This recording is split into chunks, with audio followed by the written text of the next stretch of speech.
Hello बच्चों, let's read the question. The question says 1.2 gram of non-volatile substance was dissolved in 100 gram of acetone at 20 degrees centigrade. The vapor pressure of the solution was found to be 125.5 torr. Calculate the molar mass of the substance. Vapor pressure of acetone at 20 degrees centigrade is 185 torr. So first of all, we will check the key concept of the question. The key concept of this question is that whenever we add a non-volatile solute to a to a solvent, then the vapor pressure of the solvent get reduce और get lowered. यानी कि जब हम कोई solvent है, जैसे इसमें solvent जो है वो एसीटोन दिया हुआ है, तो एसीटोन में अगर हम कोई भी solute ऐड करते हैं तो उससे जो solution बनता है उसका जो vapor pressure होता है वो lower होता है as compared to the solvent in the pure state.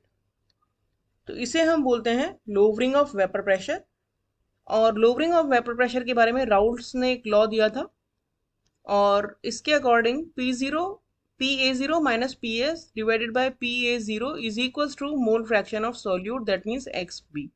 XB यहाँ पे रिप्रेजेंट कर रहा है मोल फ्रैक्शन ऑफ सॉल्यूट को, जो हमने नॉन वोलेटाइल सॉल्यूट ऐड किया है उसका मोल फ्रैक्शन.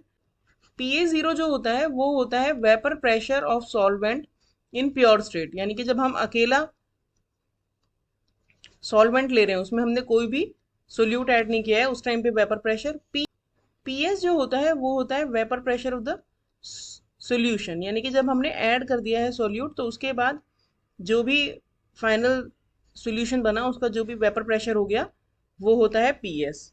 तो यानी कि PA0 minus PS is representing the lowering in vapour pressure and PA0 minus PS divided by PA0 is representing relative lowering in vapour pressure.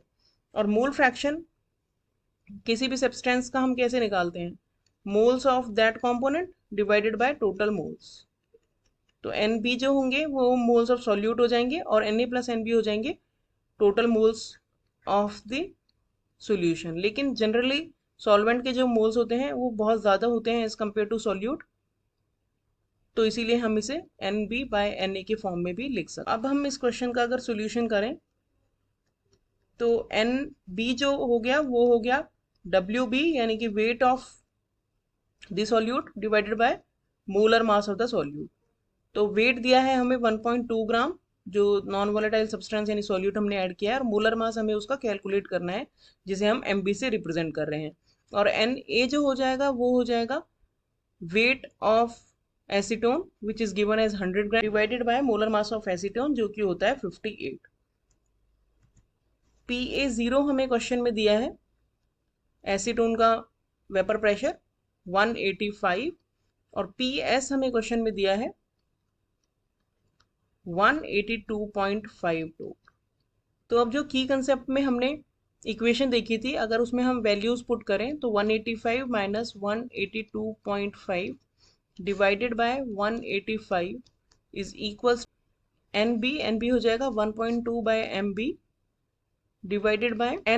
तो Na हमारा निकला है 100 डिवाइडेड बाय 58. तो यहाँ से हम देख सकते हैं कि MB is equals to 1.2 into 58 into 185 divided by 100 multiply by 185 minus 182.5 क्या होता है 2.5.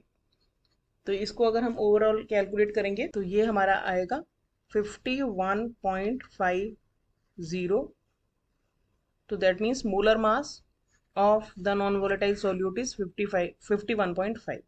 So this is our final answer. Hope you understood the solution well. Thank you.